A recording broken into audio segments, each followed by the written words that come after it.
If you're over 60 and your entire hydration routine is just plain water, there's a reasonable case that you're missing something your blood vessels genuinely benefit from. Not because water is bad, it isn't, and nothing here is telling you to drink less of it, no matter how many glasses you already have each day. But there's a small set of specific additions to your daily routine that have real, published research behind their effect on blood pressure, blood vessel function, and circulation specifically in older adults, and most people have never heard which ones actually hold up under real scrutiny. Today we're counting down 5 of them, from genuinely useful to the one with the strongest evidence behind it. Along the way, I want to be honest about something. A lot of health content covers this exact topic with wildly precise statistics attached to famous universities that, when you actually try to track down the source, don't hold up to scrutiny. I'd rather give you a smaller number of claims you can actually trust and act on than a longer, flashier list of impressive-sounding numbers that don't survive even a basic fact check. So let's go through what the real research actually supports, drink by drink. Before we get into the list, here's the mechanism worth understanding, because it explains why several of these work through a genuinely related pathway. As people age, blood vessels naturally lose some elasticity. The inner lining, called the endothelium, becomes less responsive, and the body's production of nitric oxide, a molecule that signals blood vessels to relax and widen, tends to decline. This isn't a fringe concept. It's well-established vascular physiology, and it's part of why blood pressure tends to drift upward, and circulation can feel noticeably less efficient with age. Several of the compounds on this list interact with this exact system, though the strength of evidence varies considerably between them, and I'll be specific about that as we go. It's worth understanding the endothelium a bit more specifically, since it comes up repeatedly across this list. This thin layer of cells lining every blood vessel isn't just a passive tube. It actively senses blood flow and chemical signals, then releases compounds, nitric oxide chief among them, that tell the surrounding vessel wall to relax or tighten. A healthy, responsive endothelium can widen a blood vessel quickly when a muscle needs more oxygen, or during physical activity. As this system becomes less responsive with age, blood vessels behave more like a rigid pipe than a flexible one, which is part of why blood pressure readings tend to climb, and physical stamina often declines. This is also why researchers use endothelial function and arterial stiffness measurements rather than blood pressure alone when studying how well an intervention supports vascular aging specifically. This decline in endothelial responsiveness doesn't happen at a fixed, predictable rate for everyone. It's influenced by genetics, activity level, diet, smoking history, and existing conditions like diabetes, all of which independently affect how quickly this system ages. This is part of why the interventions covered in this video, while genuinely supported by research, work as one contributing factor among several, rather than the single determining variable in how someone's blood vessels age over time. Number 5. Coconut water. The genuine appeal here is potassium. Coconut water is a naturally rich source, and potassium plays a well-established role in blood pressure regulation by helping balance sodium levels in the bloodstream. This is standard, well-documented physiology, not a novel claim. As kidney function gradually becomes somewhat less efficient with age, that sodium-potassium balance can become harder for the body to manage on its own, and dietary potassium is a genuinely reasonable, low-cost way to support it, assuming your doctor hasn't restricted your potassium intake for a specific medical reason like kidney disease or certain medications. Practically unsweetened coconut water, not the flavored, sugar-added versions, is the version worth choosing, since added sugar works against the same vascular health this whole conversation is about.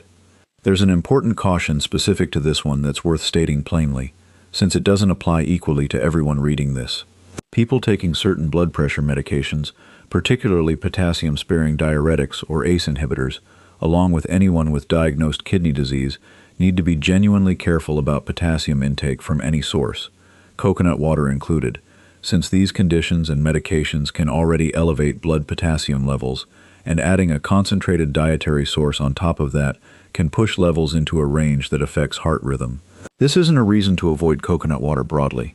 It's a reason to specifically check with your doctor first, if any of those apply to you. Number 4. Tart cherry juice or concentrate. This one has a genuinely interesting, moderately well-supported research base, particularly around sleep and inflammation.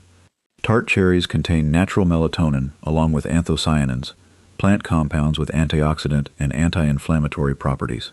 Several smaller clinical studies have found modest improvements in sleep duration and quality with regular tart cherry juice consumption, and separate research has found modest reductions in inflammatory markers with regular intake. I want to be precise about the word modest here. These are real published findings, but they're smaller and less dramatic than some viral claims suggest, and results vary meaningfully between studies. The inflammation connection matters for circulation specifically because chronic low-grade inflammation is associated with stiffer, less responsive blood vessels over time, a pattern sometimes referred to in research as inflammaging, reflecting how the immune system's regulation of inflammation tends to become less precise with age, allowing a low background level of inflammatory activity to persist even without an acute illness or injury present. 2 tablespoons of unsweetened tart cherry concentrate in a glass of water in the evening is a standard, reasonable way to use it, and there's some evidence that pairing it with a small amount of black pepper may modestly improve absorption of the anthocyanins. To give a concrete sense of a reasonable, realistic outcome, and I want to be clear this is an illustrative composite reflecting common patterns in this kind of research, not a specific real patient case.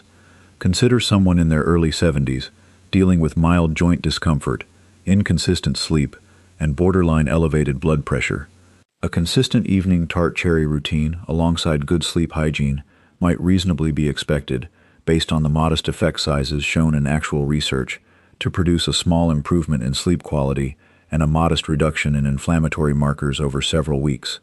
Not a dramatic transformation, but a real, incremental improvement, consistent with what clinical studies actually report. Number 3. Green tea.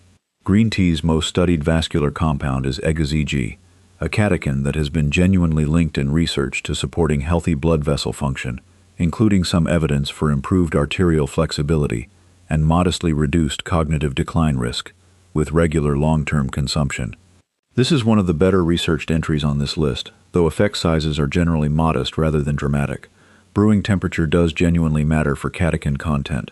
Very hot or boiling water can degrade some of the beneficial compounds, so water around 175 degrees Fahrenheit, well below boiling, with a steep time of a few minutes, is a reasonable practical approach.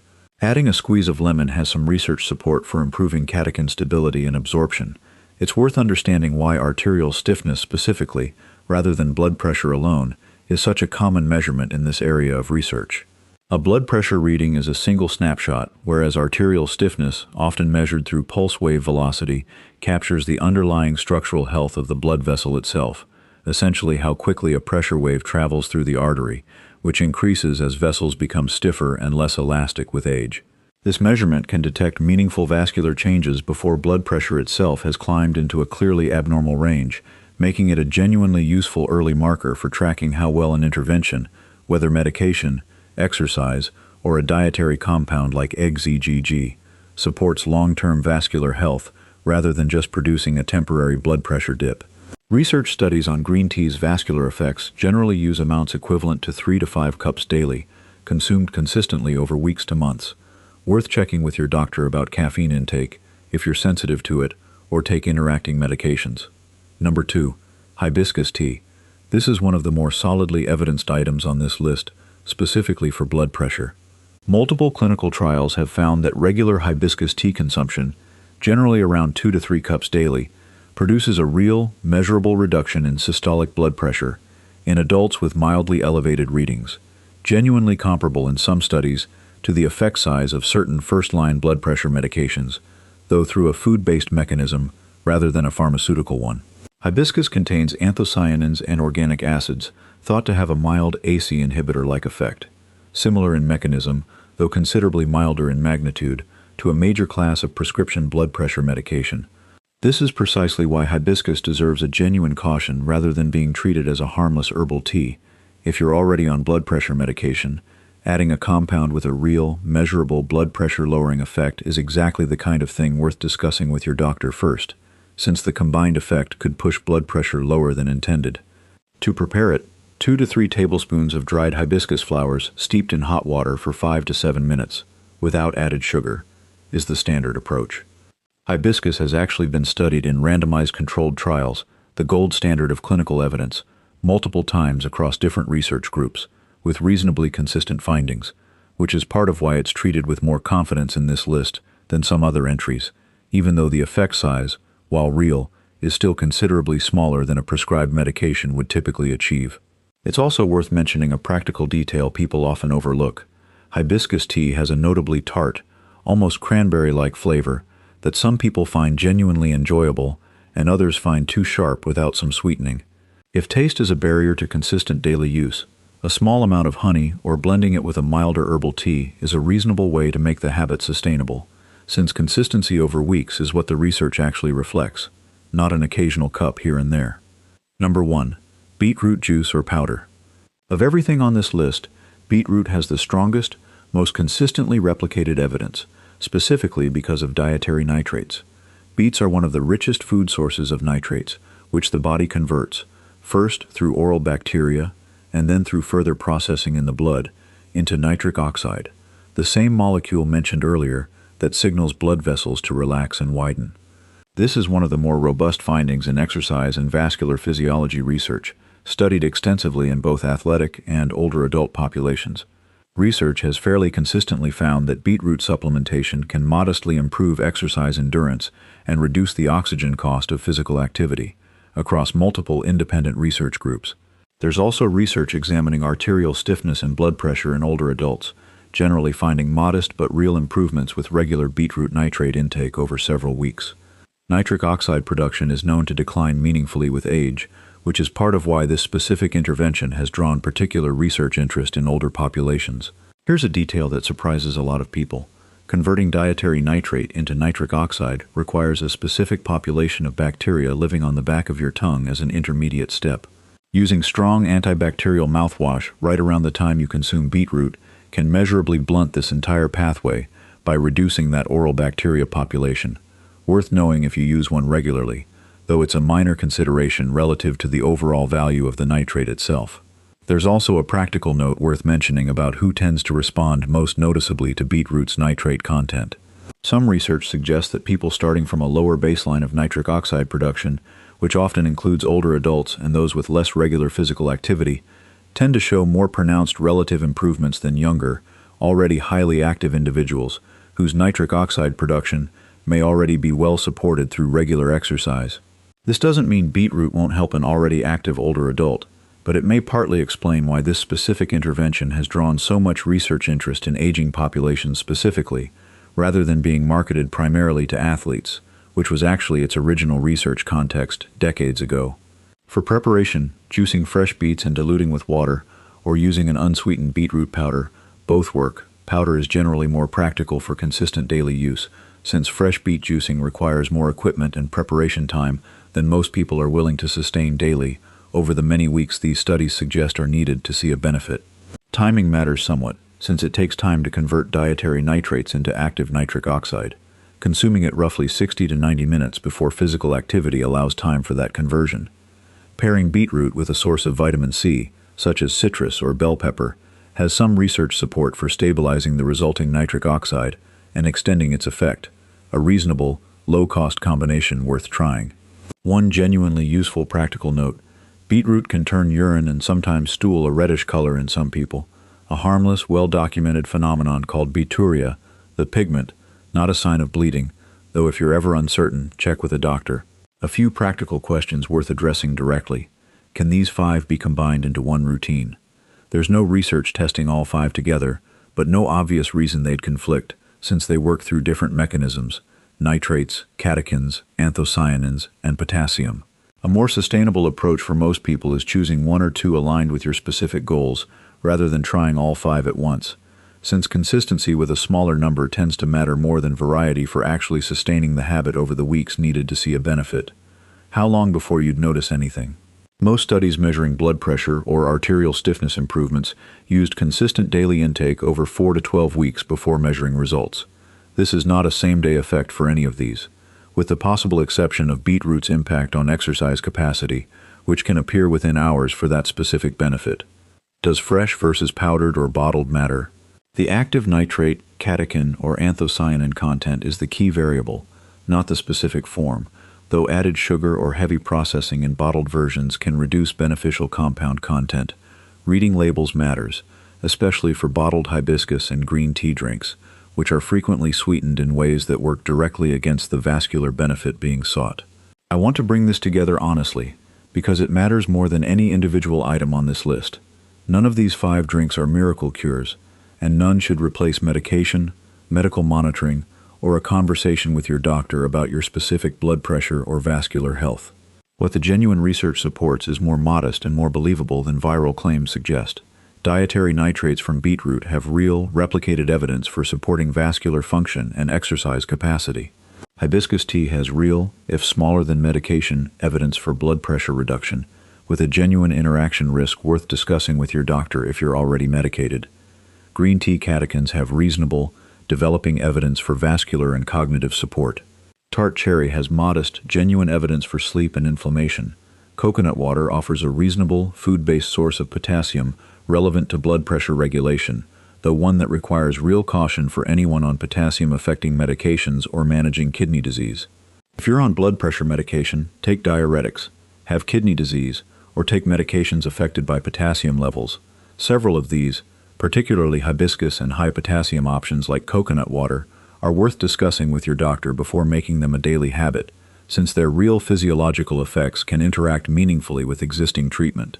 It's worth placing all of this in a broader, honest context before closing, because a list like this can unintentionally suggest that dietary additions are the primary lever for vascular health after 60, when the evidence base points somewhere a bit different.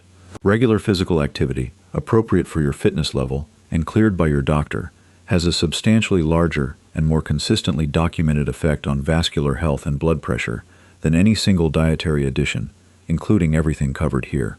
Sodium reduction, adequate sleep, and effective management of existing conditions like diabetes or high cholesterol all have a stronger evidence base for vascular health than the 5 items discussed today. None of that is a reason to dismiss what we've covered. These are genuinely reasonable, low-cost, low-risk additions with real research behind them, worth incorporating specifically because they're realistic, sustainable habits rather than dramatic overhauls. But they work best as one part of a broader picture that includes movement, sleep, and appropriate medical management, not as a standalone replacement for those larger, better-established factors. If you're looking for the single highest value change to support vascular health after 60, and you haven't already established a regular movement habit cleared by your doctor, that's genuinely a more impactful starting point than any of the 5 drinks covered today, even though it's a less novel topic for a single video. This video is for general educational purposes only, and does not constitute personalized medical advice. If you take blood pressure medication or have kidney disease, diabetes, or another condition affecting fluid or electrolyte balance, consult your doctor before adding any of these to your daily routine, particularly hibiscus tea and high-potassium beverages like coconut water. If this gave you a more grounded picture of what actually holds up in this space, share it with someone who's over 60 and looking to support their circulation, and subscribe for more research-based breakdowns that separate real evidence from viral exaggeration. Real research on nutrition and vascular health almost never produces the kind of clean, dramatic percentages that circulate in viral health content, because biology is messy, individual responses vary, and effect sizes in this area are consistently modest rather than dramatic. Separating the real mechanism from the exaggerated marketing around it is, in a sense, the most useful skill this entire video can offer you, beyond the 5 specific drinks themselves.